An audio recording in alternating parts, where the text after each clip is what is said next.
have a long time holden my peace, I have been still and refrain myself. Now I will cry like a woman in labor. I will destroy and devour at once. I will make waste mountains and hills and dry up all the herbs.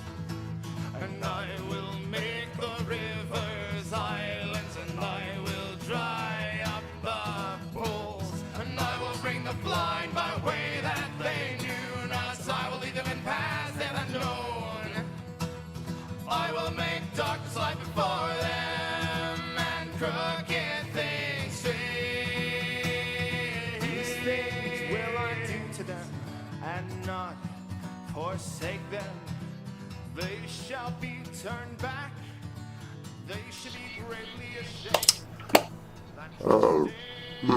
Something going on here. Okay. All right, good day. Welcome to Line by Line Bible Studies. And we are continuing our study in Ecclesiastes. We're picking up at chapter 5. And let's begin reading.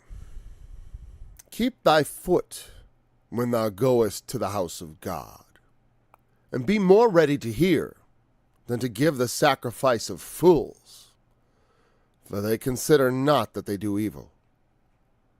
Be not rash with thy mouth, and let not thine heart be hasty to utter anything before God. For God is in heaven, and thou upon earth.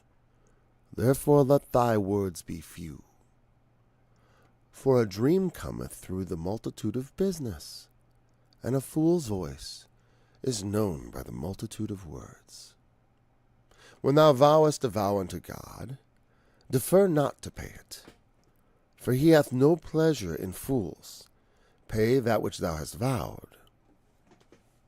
Better is it that thou shouldest not vow, than that thou shouldest vow and not pay. Suffer not thy mouth to cause thy flesh to sin. Neither say thou before the angel that it was an error. Wherefore should God be angry at thy voice, and destroy the work of thine hands? For in the multitude of dreams and many words there are also diverse vanities. But fear thou God. If thou seest the oppression of the poor, and violent perverting of justice and judgment in a province. I'm going to start over. I decided to just flip those, and then it just was like, bleh. If thou seest the oppression of the poor, and violent perverting of judgment and justice in the province, marvel not at the matter. For he that is higher than the highest regardeth, and there be higher than they. Moreover, the profit of the earth is for all. The king himself is served by the field. He that loveth silver shall not be satisfied with silver, nor he that loveth abundance with increase. This is also vanity. When goods increase, they are increased that eat them, and what good is there to the owners thereof, saving the beholding of them with their eyes? The sleep of a laboring man is sweet, whether he eat little or much, but the abundance of the rich will not suffer him to sleep. There is a sore evil which I have seen under the sun, namely, riches kept for the owners thereof to their hurt. But those riches perish by evil travail, and he begetteth a son, and there is nothing in his hand. As he came forth of his mother's womb, naked shall he return to go as he came, and he shall take nothing of his labor, which he may carry away in his hand. And this also is a sore evil, that in all points as he came, so shall he go. And what profit hath he that hath labored for the wind? All his days also he eateth in darkness, and he hath much sorrow and wrath with his sickness. Behold, that which I have seen, it is good and comely for one to eat and drink, and to enjoy the good of all his labor that he taketh under the sun all the days of his life, which God giveth him, for it is his portion. Every man also to whom God hath given riches and wealth, and hath given him power to eat thereof, and to take his portion, and to rejoice in his labor, this is the gift of God. For he shall not much remember the days of his life, because God answereth him in the joy of his heart.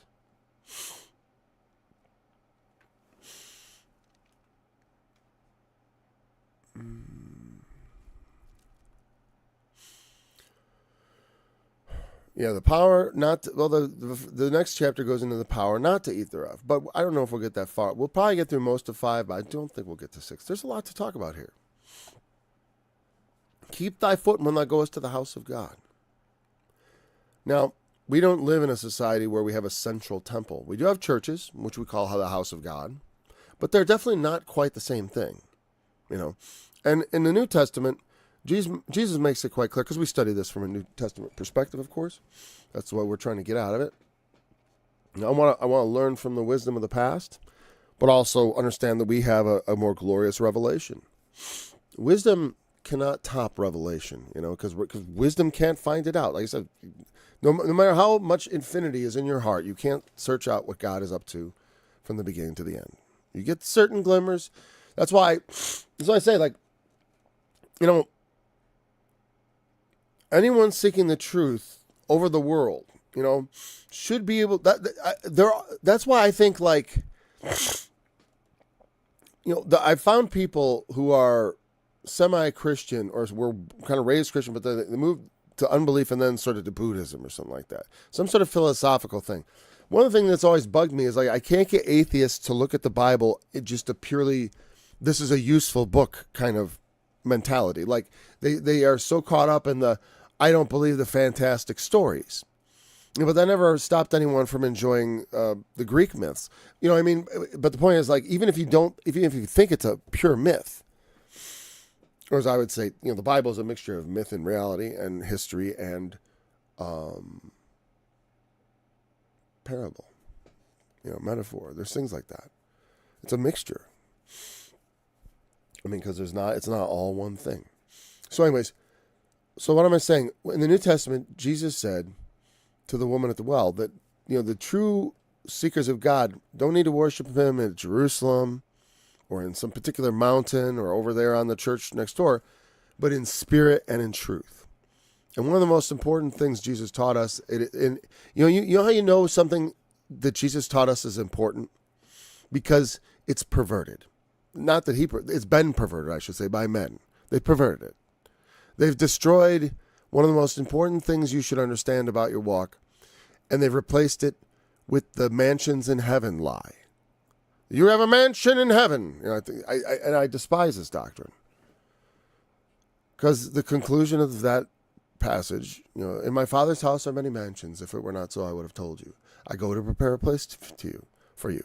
And if I go and prepare a place for you, I will come again and receive you unto myself. But as he works his way down, they ask him a question because they don't understand. And he says, if a man love me, he will keep my words, and my Father will love him. And we will come unto him and make our abode with him. And the King James translators have truly done us all a disservice by not consistently translating that mansion, because that's the same word in Greek.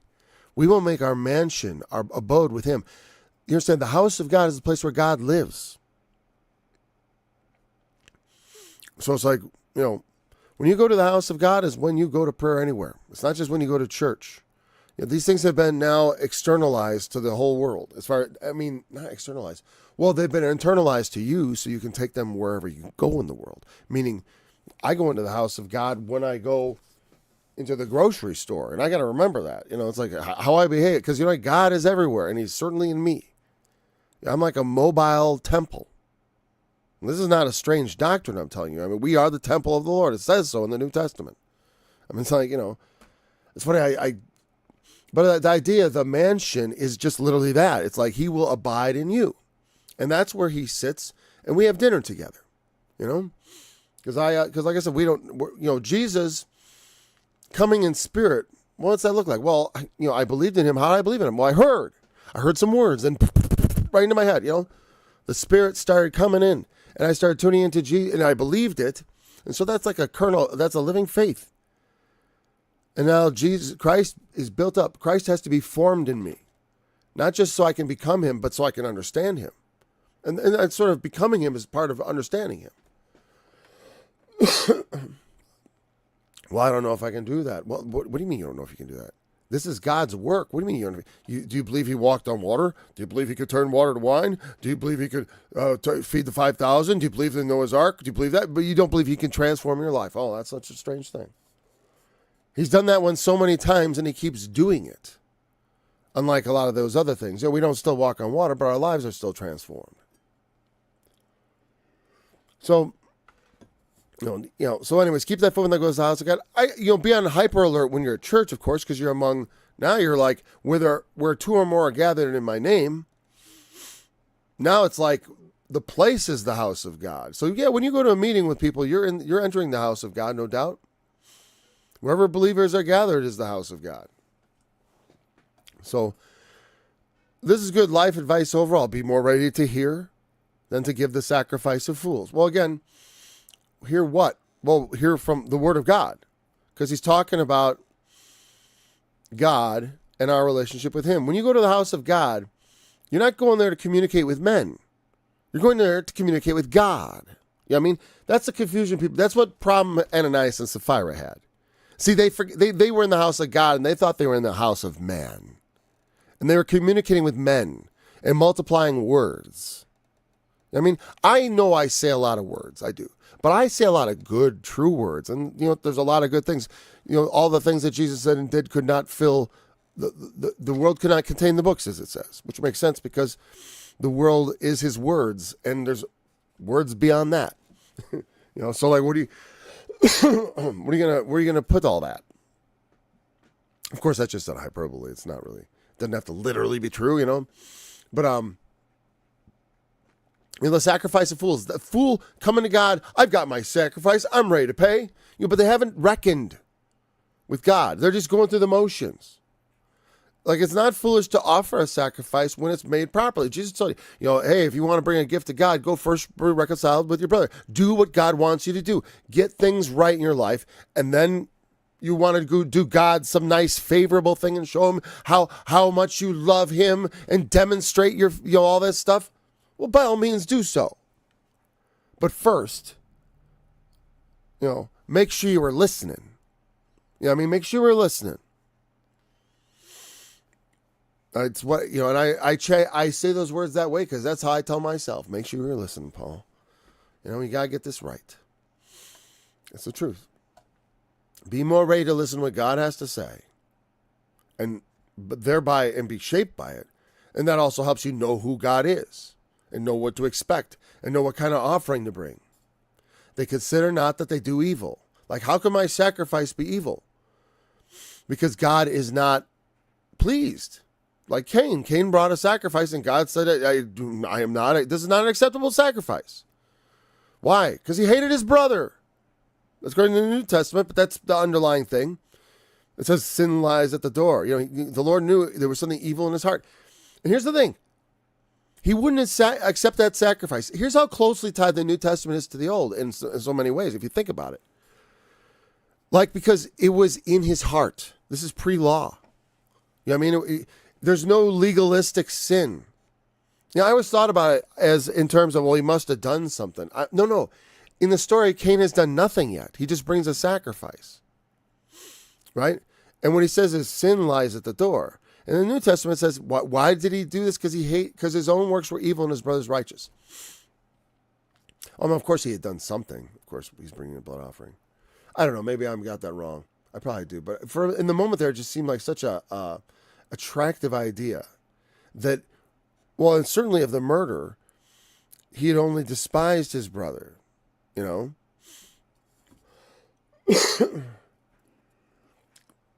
Because the Lord, what I'm saying is when the Lord chastises Cain, he doesn't really say he's done anything. He says sin lies at the door. And as Jesus said, out of the heart proceed evil thoughts, envying, murders. All those things come out of a man. They're not the thing that goes into the man. That's not, and that is what defiles him, not what comes out of him. And so that's the thing. It's like, what is the state of my heart when I bring my sacrifice? That's important. We should not be rash with our mouths. Let not be hasty, but anything before God. God is in heaven and you on earth. Remember your place positionally with God. People, even with the Lord Jesus. Because if you think about it, read the Gospels. Does he sound like he is forgiving and kind and merciful? He is not merely an austere man, but he can be. When things, when he's setting things right, he doesn't seem like a nice guy. Like me. I'm usually a nice guy until I'm not. You know what I mean? I try to be nice. I walk through life. I try to, with a pleasant expression, slapped on my face. Because that's not how I was in my youth. I didn't go around. I could try to freeze like a semi-smile. I was just thinking about my wife at home making dinner. That puts a smile on my face. And, and so I don't want to go about the place scowling. Anyways, but I forgot how much of that. But whatever. Like I said, I'm walking through the world, in that sense of like, it's not just how you interact with the world, but of course with God. Because the thing is, we want to obtain things from God. That's why why you might make a sacrifice or go to prayer. We address, oh Lord, I want this. It's like, hey, you have some things you could take care of on your own. Problems you need to fix. Things you need to hear my word a little more clearly because I said you need to take care of this. And you're not. And so come talk to me later after you've taken care of those things. If you want to have some sort of sacrificial offering and and you're looking for some extra favor, you do evil. Don't do evil and then come and ask favors, Because I think that's about right. Unless your favor is, Lord, help me not to do evil. Lord, I believe, help my unbelief. That kind of thing is, at least it's sort of recognizing the problem. I think he understands that. Then at least you're saying, Lord, I'm not coming to get favors except this. Though, for the most part, in the New Testament, I don't see people coming to Jesus. Well, they come to him for forgiveness for sins. They do. But with that, it's like, he that has been forgiven much loveth much. But there's also a worse thing that goes on. He that, feels they can be forgiven infinitely, often their love goes cold. They forget how much they were forgiven and they keep getting forgiven for doing all these things. It's like, well, the problem with that is you don't ever approach becoming like Christ, and therefore, and that I just can't see how someone would go down that path, like not intentionally. Not someone with good intentions. I can't imagine a well-intentioned person who has faith is, because the Lord must have engendered that. So, I don't know. That was way too hot. Be not rash with thy mouth. Again, people make promises to God. Like when I was 19, I was like, Lord, I'll serve you for the rest of my life. And that means I got to serve him. I could have had my own life. I could have just been a regular Christian, but I have to live a life of service. Now, all Christians are called to service. But, every man according to his measure and his gift. And I meant it like I thought I was going to have to go be a priest. I meant like, okay, I got to really find out what this is all about. I can't just be, just I believe in Jesus. Well, because the thing was, I thought I was a Christian. I believed in Jesus. And I thought, well, I'm a Christian. And because this is why I thought of the faith. I'm a Christian. There's priests and pastors. They serve God. They're the servants of the Lord. Me, I'm just a regular Christian. I believe in Jesus, so I'm saved. In Catholic church, you go to confession. In Protestant church, you just, whatever. when you sin, who cares? No one, I don't know. They didn't teach me anything. They didn't teach me anything. Church, they don't teach you nothing. They teach you Noah's Ark and Adam and Eve, and Jesus loves you. Tell me something else. Be courageous, and God is with you. And Adam and Eve, the lesson is God is with you. Why? Because they had the clothes. Because he made them clothes, so he's with them. That's a symbol of his continuing always to be with them. They want to read Jesus' promise in the New Testament back into the Old Testament, into every story. So that it's like, oh, it's bye kids. Good luck in the world now that I've cursed it. I'll be with you. Yeah. That's not what the story. I mean, it's like I'm not here to judge Adam and Eve's eternal souls, but I don't believe in eternal souls. But I'm not here to judge, because you can't be eternal is everlasting to everlasting. You can only be everlasting future. You can have everlasting life. At least as I understood the word. I always thought eternal meant from having no beginning or end, because I certainly don't believe that's us. Except if you consider, like, how long ago did God think of all this? So when was I a twinkle in his eye? When did that begin? Maybe I've been around since then, sort of. In his mind. If I existed in his mind, but that doesn't mean much to me, I'll tell you that. So Hastings, this is like what Jesus said about swear not. Swear not at all, neither by heaven, nor by earth, for it is God, heaven, for it is God's throne, nor by the earth, for it is his footstool. Referencing Isaiah 66. Neither by your own head, because you can't make one hair white or black. Oh, but the banks can. They can make you have all kinds of white hairs, I'm going to tell you. Yeah, but we can't control, and by worrying, I can't control that either, So, we don't want to, don't swear was about making oaths before God. You don't want to do that. Well, you got to be careful. It's not that you don't ever want to swear, but what Jesus says, let your yea be yea and your nay be nay. I didn't swear anything at that time, but I did. I was hasty. I thought, I'm in trouble. I need the Lord's help. So I called on him, and I promised to enter service. To me, that meant, as a layperson, that I had to get a Bible or go to. I had to. First, I thought I'll go be a priest, and my friend was like, "Well, you like girls. That's gonna be a problem." I'm like, "You're right," and I knew I'd never give that up. Immediately, I was like, "Yeah, no, there's no way I'm gonna be celibate." And then I was like, "Okay," and I'm like, "Well, I don't know what to do. I don't know what to do if you don't join the priesthood." I literally didn't. I'm like, I thought Bible. I'm like, well, I was at the University of Illinois, so I just started studying the Bible on my own.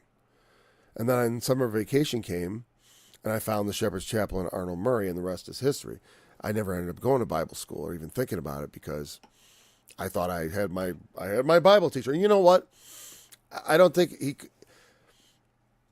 I'll tell you what. It's good to have having a kind of a pastor with parts of his doctrine that you're going to ultimately disagree with later on with. I think it's a good exercise. If I was in a church that was like a little more sensible and not as like a little bit off the wall. Like I said, I don't disagree. Like things like the angels that sinned, I don't disagree with it as far as like, that seems like the most likely interpretation of Genesis 6 about the sons of God coming down and having daughters, children having giants with the daughters of Adam and all that. But I mean, I don't know what to make of it. It's like, and it's certainly not something I feel like I need to emphasize in my Christian walk. I mean, like, well, I know about what happened in the garden, and I know. To me, I realized that this kind of stuff was just like getting in the way of me. It was puffing me up. I was like, I know so much, and yet I was a sinful person. And even if I'm not a sinful person anymore, I was. So it's like, I've been a fool more than once myself.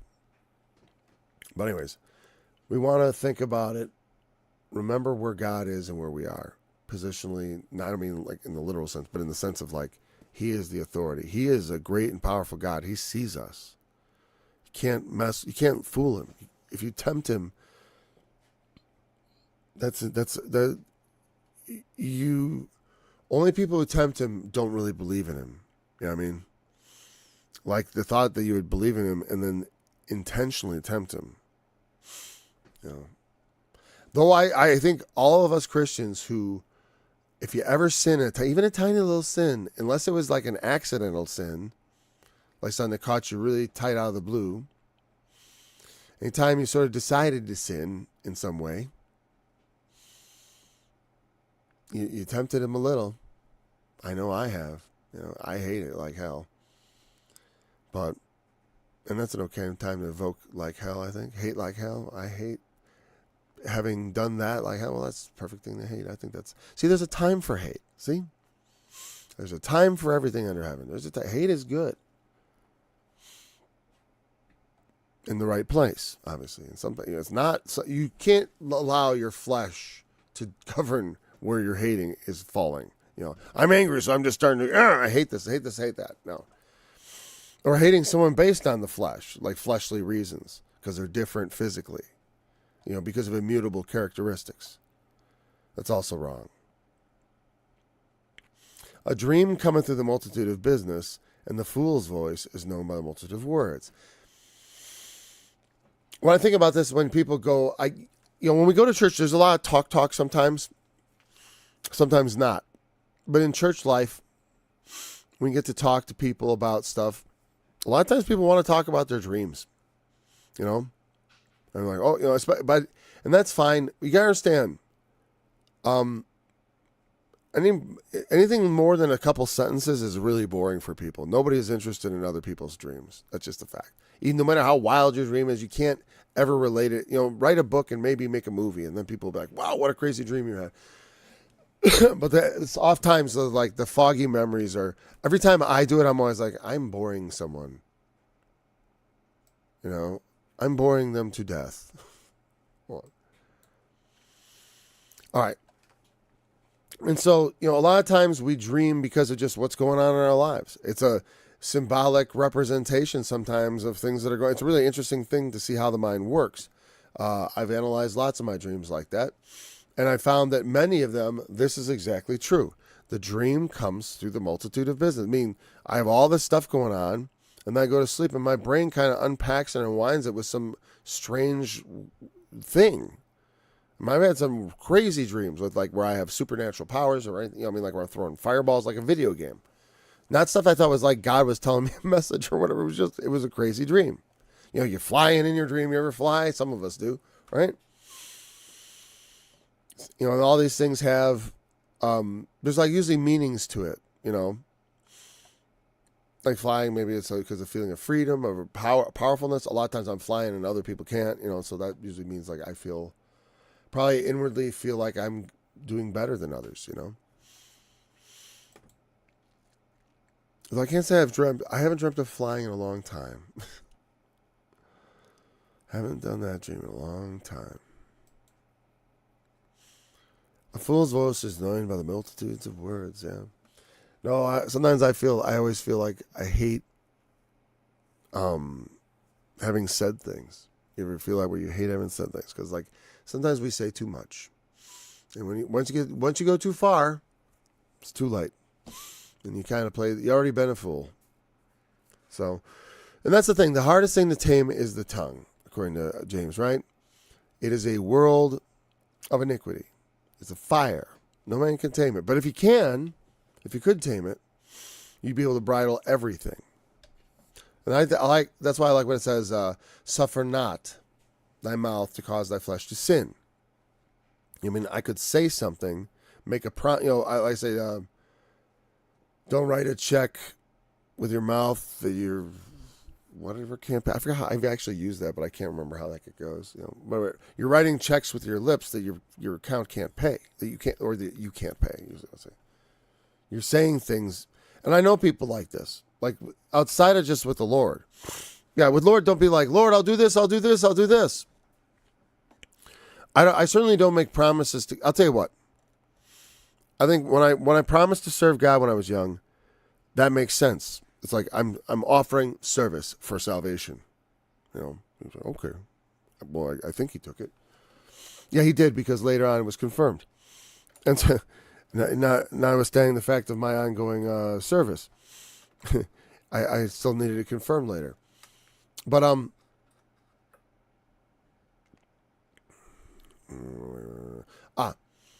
but that's a good type of way to interact with God, as far as if you're trying to do a kind of a this for that, vowing a vow.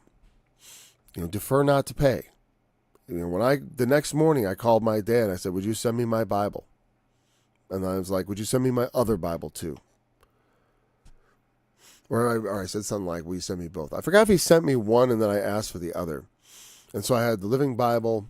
At the time it was called The Book, and I had a King James Bible, and that's an interesting contrast, I'll tell you. I could not get through the King James at first. Actually, Arnold Murray did help me a lot on that. Just having someone who just kind of could get through the narrative. All right, and also so just someone who has a wider knowledge of Scripture, so that when they're reading something, they can tell you what's going on. So it's better to not make a promise to God than to make a promise to God and not pay. Now, what about promises to God? What do you mean by vows? Well, like I said, I don't recommend this. In the old days, they would make a vow like, "Lord, I will pay this and bring it to you. Give me assistance in this," and then they would pay it, and the idea that God would bless you. So when you're looking for blessings, but people will make vows, and they'll also, not only to God, but to men. Like Jesus said, all this promising and making to God, it's like, just let your yes be yes and your no be no. Can't we just do it this way? And can you just do right? Because the thing is, like, God, I vow to not sin. It's like, no. I want you to just do that without making vows. Right? Vows shouldn't come into that. Things you're supposed to do, you don't make vows about. I vow to, a vow is for something you're supposed to do. Like when you take wedding vows. You vow to have and to hold, to keep her in sickness and health, till death do you part and all that. As long as you both shall live, and etc. Oh, that's the same thing. You make that vow. And I tell you, that is a vow before God. And I do, Jesus cautioned against vowing, but it's not forbidden, because we're still Christians. We take an oath. We swear a vow when we're married. And you should therefore pay. Which is what? You swore a vow of what? I'll take care of them till death do us part. That's a vow. And it's much better that you should just not be married than to get married and then not pay. And of course, if you've been divorced, it's not that there isn't a place for forgiveness. But the thing is, it's better to keep your vows, of course.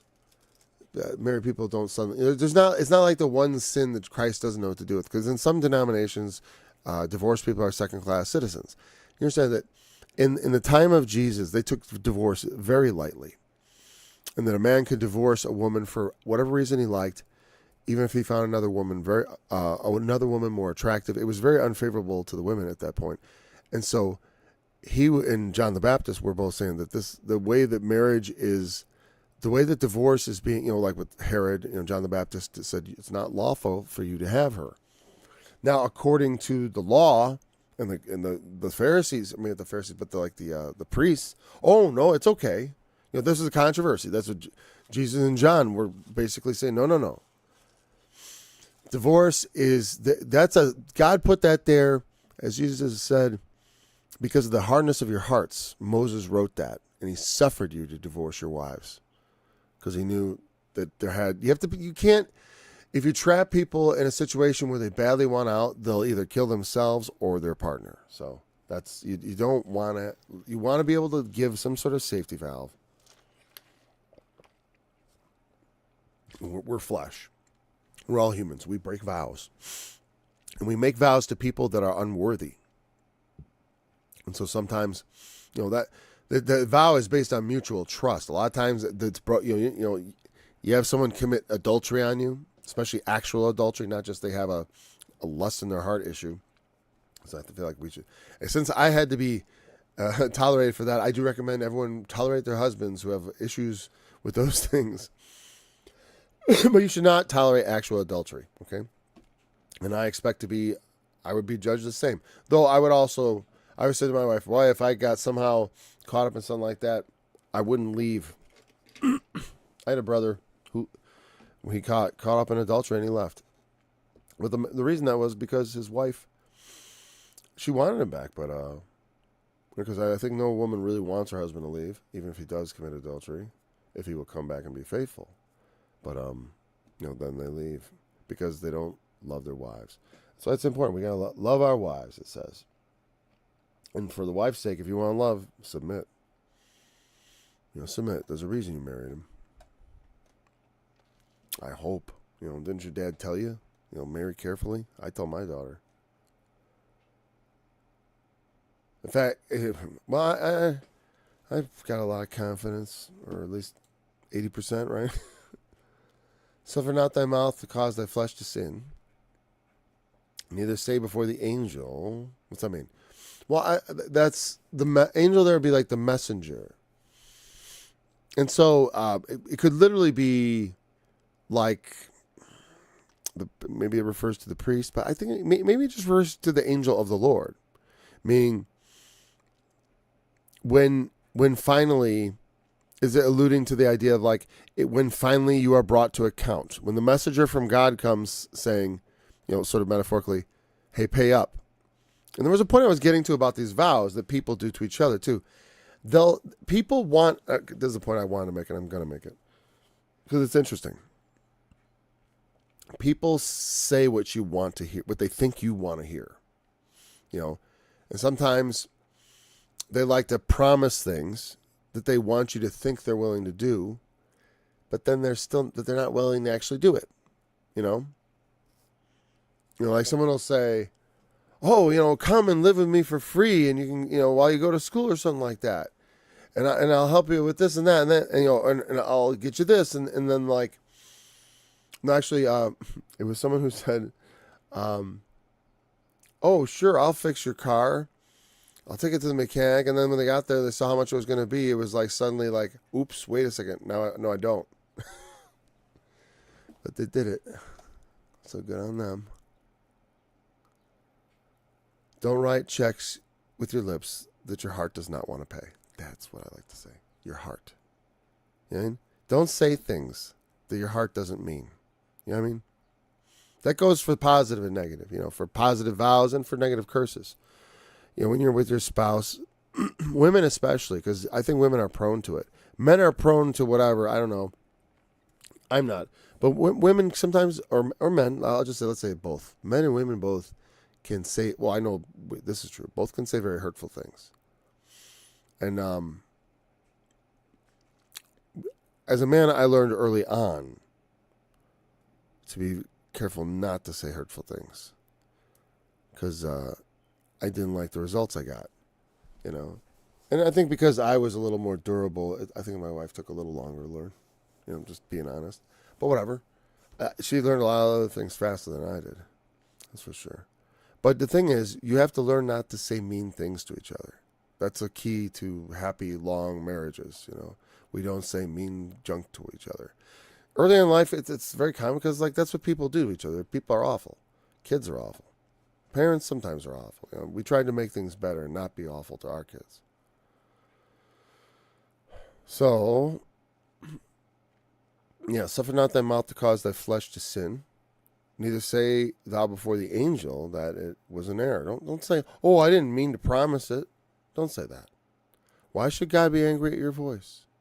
Because that's like, he's going to hear that and he's going to be like, he knows. Oh, it was a mistake. Oh, it was a mistake. No, there's no mistake.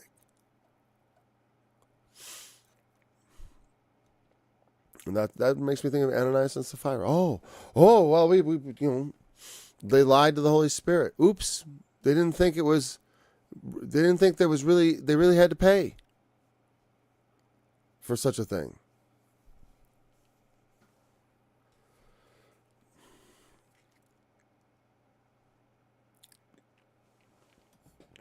And God can, He can undo our works.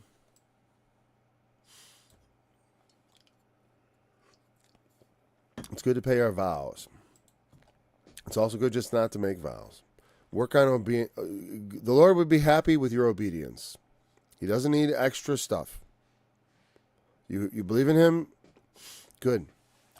Now listen and learn and do what you're told.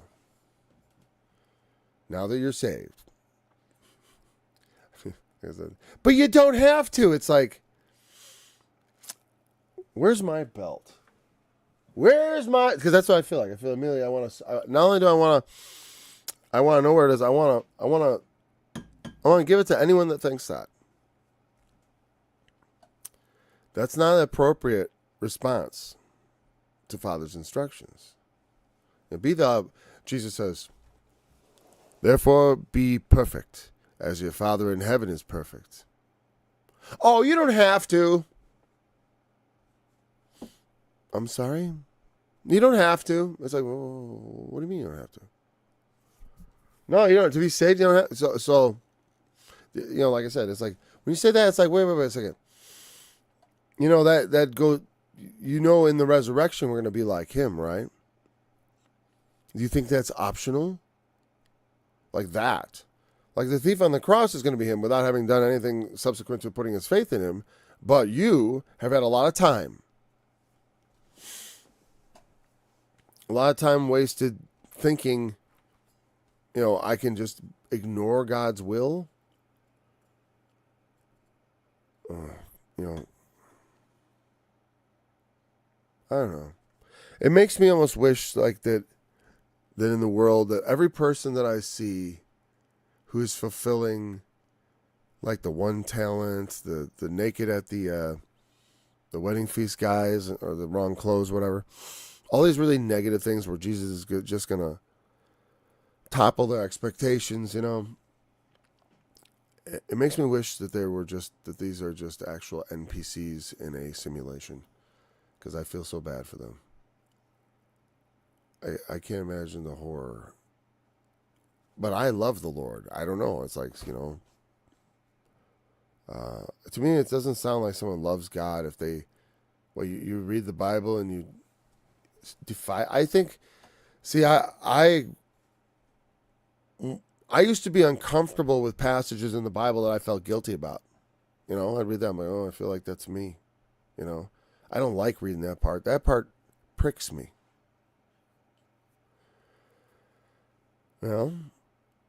That's just, there you go. You got to pay attention. In multitude of dreams and many words, there are also diverse vanities. But fear God. That's the thing. There's dreams that come. People like to talk about them. Whatever you're doing, mingle it with fear. Because not every dream is of God. That's for sure.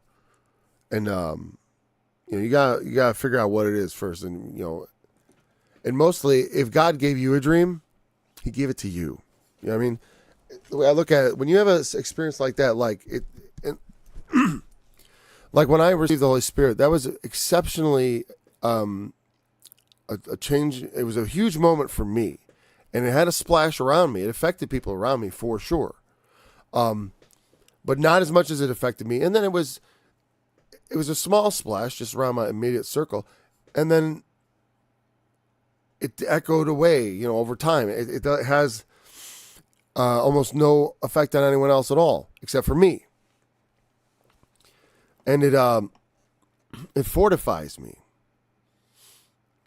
because it gave me faith. But the experience that I had, I could tell other people about it, but I'm aware that a lot of people just don't believe it. Or they think, well, Paul, I'm sure you mean it because you seem like a sincere person. But I just think there must be something else. Like there was some sort of physical phenomena, like your brain, you were meditative and maybe you're really smart and somehow you unlocked the power of the human mind-body connection. And so you're in this moment of whatever and you were able to cause your hands to start tingling with this feeling, that you say was unlike anything you've ever felt. I believe all that, but there's some sort of naturalistic explanation. Or maybe there was some, the pastor secretly coated my hands with some sort of thing, and my ears and my lips and my feet also, which were in shoes, so I don't know about that. Point is, That's all exciting for me, but it doesn't convince anybody else. I said my close circle and maybe even people who listen to me is meaningful. But like when I talk to strangers and say like, I had this experience, they think, you're full of it. You're lying, because they don't know me. And such things are not worth very much. I had a dream. Oh, you had a dream.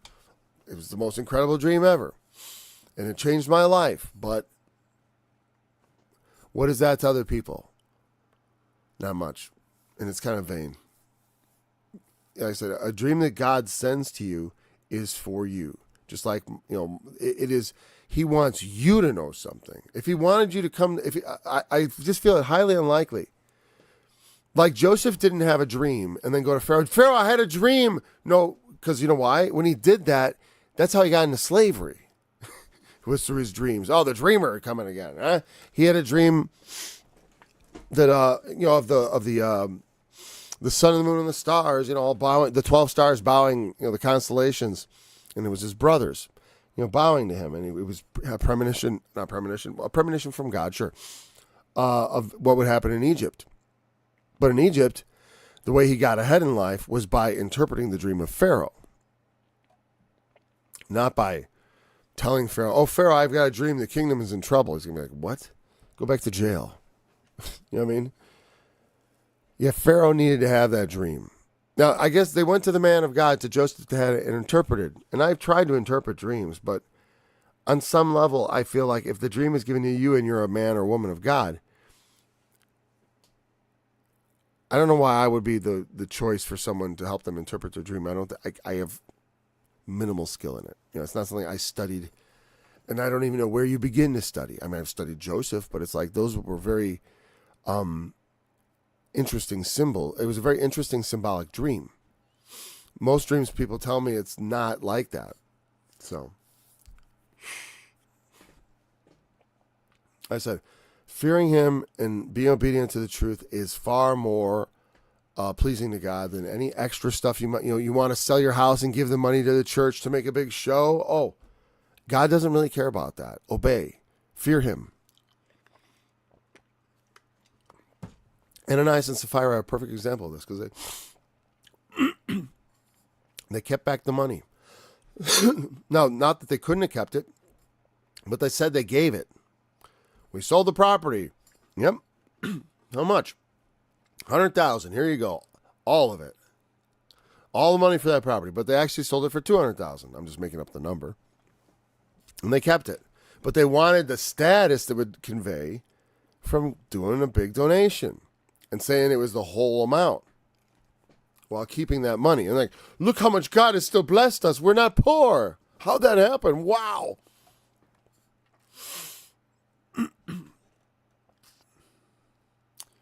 So verse 8. I guess we got to keep going.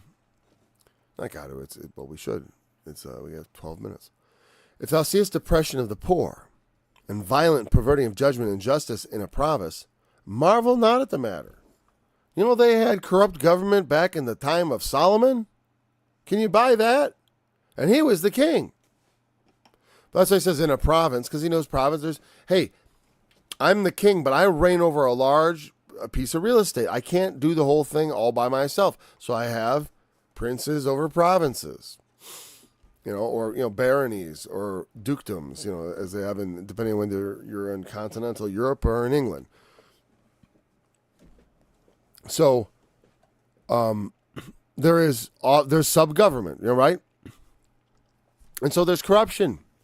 The thing that has been corrupt government. Government's always been corrupt. Good luck getting not corrupt government. Because the problem, it's the problem with a lot of things. It's like it's like, why do picnics gather flies? Or ants or whatever, you know what I mean? But why? Well, is there some marvel there? Do I have to explain it? I mean, do I have to explain it? Like, why does that happen? It's part of nature. Human nature.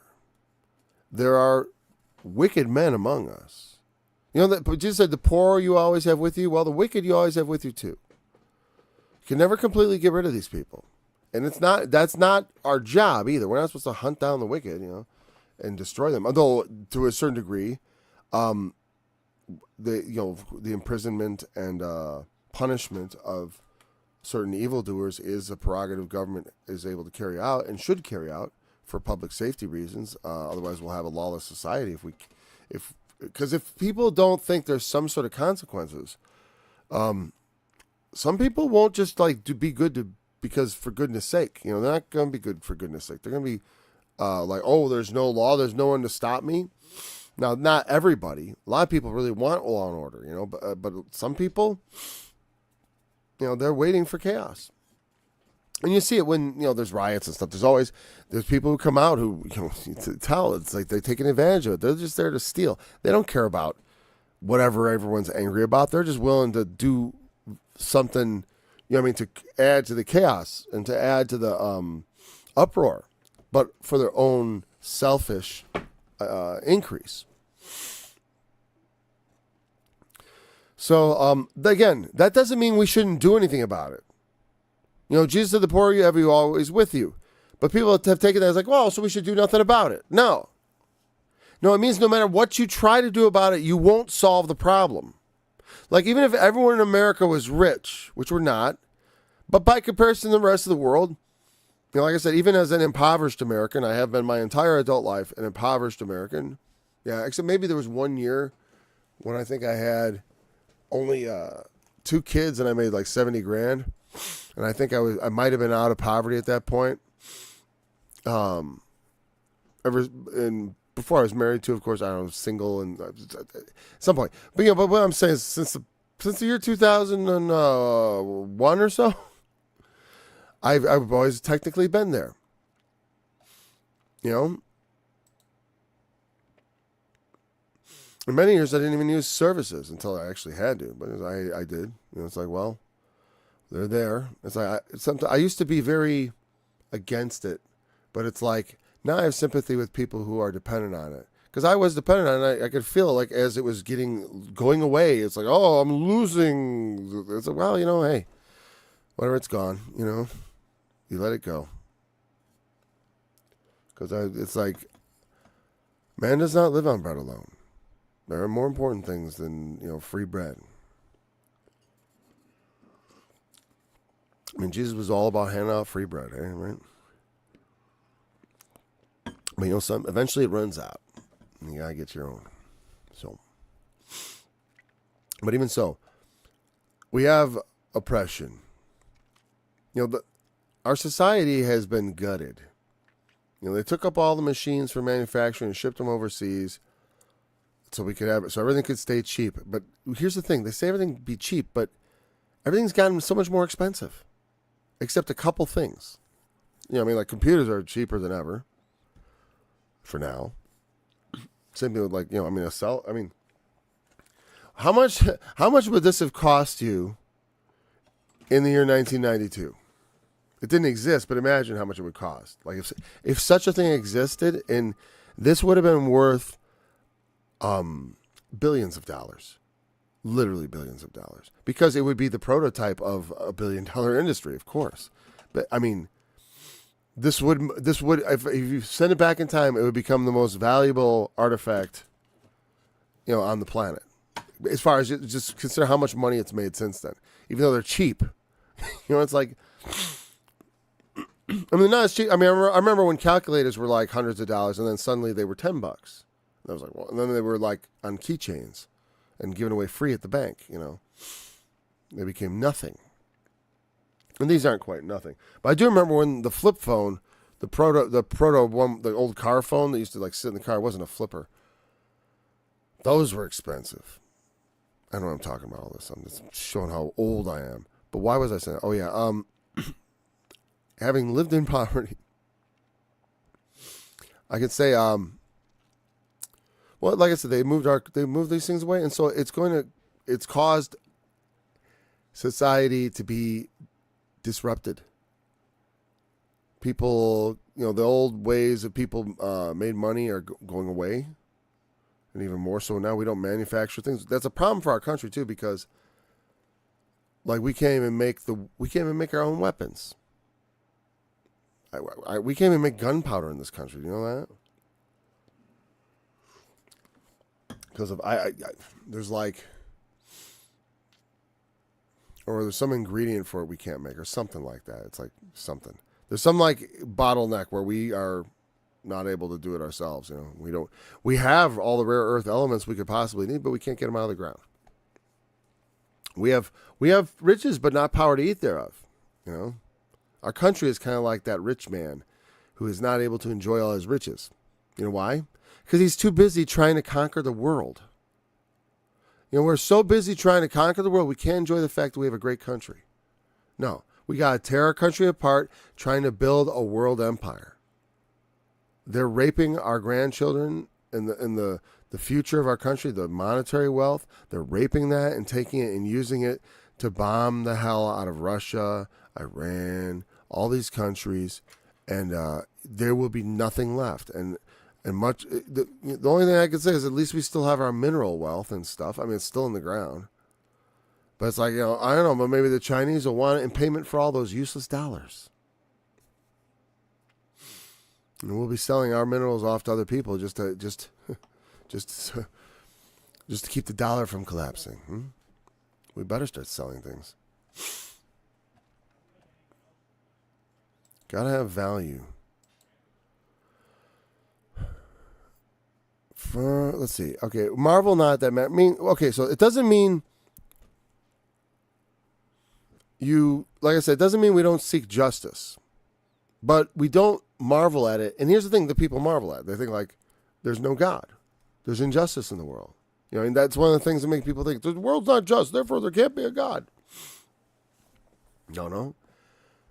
Don't marvel at it. He that is higher than the highest regardeth, and there be higher than they. Well, I think what he's saying there is, if I'm not mistaken, we'll check the NIV in a moment. He's saying, the higher than the highest, that's God, he regardeth. And there be higher than they, meaning there's the king. Meaning there are rulers of the province, and then there's the king. So, they still have people, they have somewhat to answer to. Somewhat. You like to think that government can be held accountable. In our country, it's really hard to hold them accountable. But here's the thing. The one thing I take comfort in, that yes, the Lord does regard. He knows.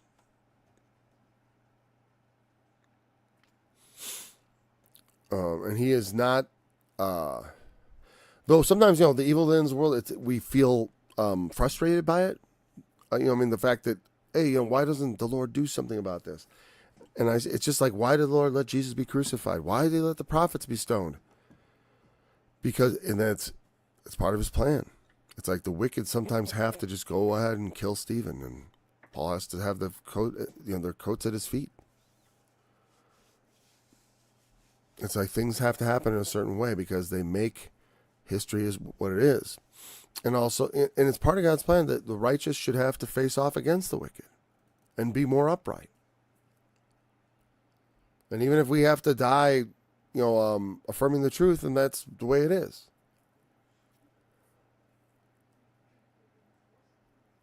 All right. Moreover, the profit of the earth is for all. The king himself is served by the field.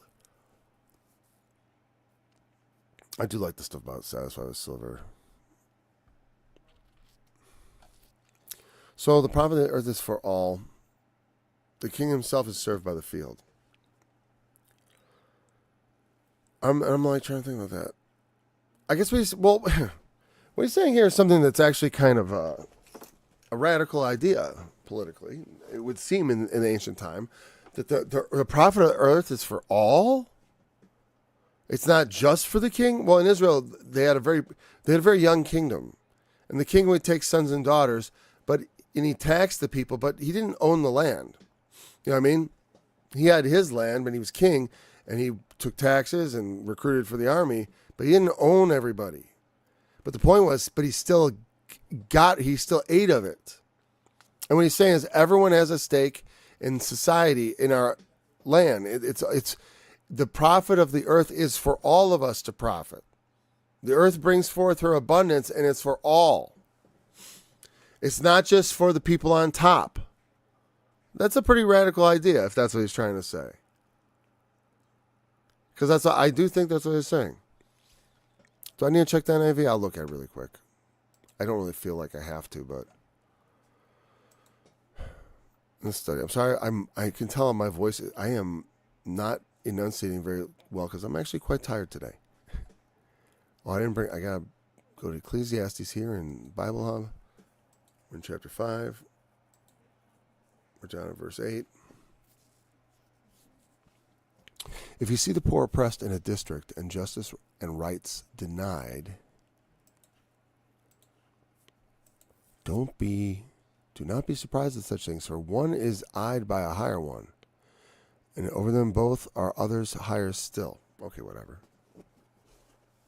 So anyways, like, what are you saying? Basically, there's a hierarchy. There's higher ups, and all the way up to God. And the Lord is not slack as some men count slackness. He will judge, and all men die.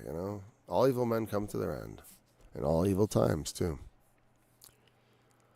Okay, higher still. The increase in the land is taken by all. The king himself profits from the fields. They didn't change it at all. Okay. So there we go. I do like that idea, though, that because that's what I think he's saying is like, look at the land is for everybody, and that's the argument what the people of Iran were making when they had the revolution. We elected a leader back in the day after the war, and the West didn't like him because he wanted to use Iranian oil to enrich the Iranian people, and so. They're like, oh, socialism, whatever. It's like some things are for everybody. What? Because they wanted Texaco or whatever. It wasn't Texaco. It was like Shell. No. I don't want to slander the wrong company. It was BP, British Petroleum, of course. The British were in there originally. The British and the Americans, and we took over. We came in, and we overthrew their leader, put in the Shah, who was a brutal dictator who they didn't like. And in 1979, they had a religious revolution. All their Bible-thumping, white Anglo-Saxon Protestant Christians, except they were Muslim, right? But I'm just saying that's what that's what they say about us in this country. We're the biggest threat. You know why they say that? That's a tell. They're telling us what they're planning on doing. They're planning on creating a country where Christians are going to want to create a revolution. Because and we saw that when the Democrats had power, and they'll get it again. Don't think it's forever. I mean, unless they lie properly. They're like, I'm curious to wonder how hard are they going to push back on bringing back all that crazy, transgender stuff being pushed from the government, as opposed to like just culturally, where it really didn't. There was no real organic thing going on there. It's being pushed, on kids and stuff. That's, and they know Christians aren't going to put up with that, and especially if they start coming and getting people's kids. They start getting your kids. Well, mine will be next, so. I'm going to come defend you, man. No way. Someone starts coming to take that. That's how I start feeling about it. Someone I know, I'm going to blockade your house. Want me to bring a car? I'll call everyone I know. No one's going to take them to get them surgeries or nothing. What is this? So I'm saying is, then they had a revolution. And guess what? And then they started chanting, "Death to America." Shock. I'm so shocked. They chant death to the country that oppresses them. Do you think they said death to King George in the American Revolution when we wanted to throw off his yoke? I bet they did a few times, Oh, they're calling for the king's death. It's like, yeah. When you oppress people, they tend to be angry about it. And when that happens, don't be surprised. Just like When you see oppression, don't be shocked. And when you see the blowback, don't be shocked. When you see revolution, there's nothing new. That's what happens. You push too hard on people, they push back. And so that, so let's go. Let me just wrap this up. Yeah, even the king is served by the field. There's nothing wrong with the country. America should serve America. You know, and the point of the land is not for the rulers to pervert justice in their own interests and then profit themselves while everyone else goes hungry. You know, we have a wealthy country. It should be filled with wealth. We shouldn't have any poor in our country. And we certainly shouldn't be wasting our money blowing people up on the other side of the world in the interest of, it's a lot cheaper to just get along, honestly. It just destroys wealth. It doesn't, it's because they demand, they just have to have control. And so it's just this satanic urge to world domination. And if we don't cut it out, we may end up being the beast. I don't know. It's supposed to be Western civilization. It's supposed, in the latter time of their kingdom, Western civilization still exists. And when you do Western Civ, you know it always starts with the Greeks. Not entirely with the Greeks, but like that's a big part of Western civilization. And, well, you know, the whole biblical history is like Western, you know, like if I think about our civilization, it's so much founded on the Bible, and then all the story of the Bible goes through Persia, and then ultimately the Greeks end up in there, and they bring this stuff back, and they become Christians eventually, along with the Romans, and then it comes back.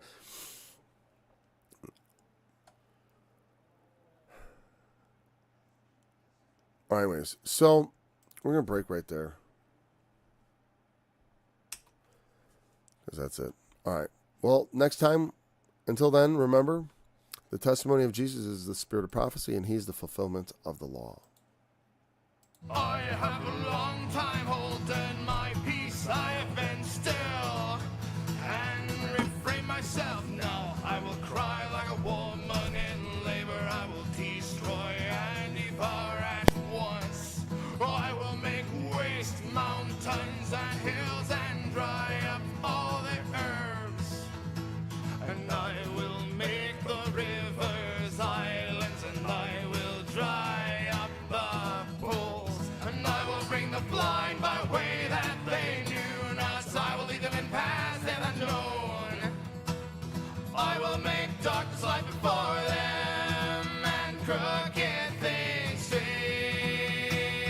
These things will I do to them, and not forsake them. They shall be turned back.